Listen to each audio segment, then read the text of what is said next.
বড় খামারে আমরা নৌকা দিয়ে মাছকে খাবার দিই। দেখতে পাচ্ছেন পুরো ব্রয়লারের বস্তা ঢেলে দিচ্ছি মাছে খাওয়ার জন্য। আমরা ঠিক পুকুরের মধ্যখানে আছি, এখানে এসে আমরা ব্রয়লারের বস্তাগুলা ঢেলে দিতেছি।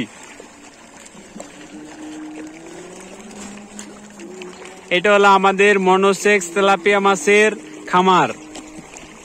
এই তেলাপিয়া মাছগুলা বাচ্চা দেয় না, সাইজে অনেক বড় হয়, তাই জন্য এই মাছ চাষ লাভজনক। তাই জন্য আমরা এই মনোসেক্স তেলাপিয়া মাছ চাষাবাদ করি।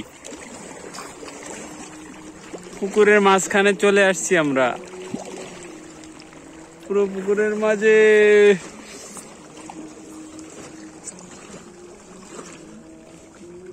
এই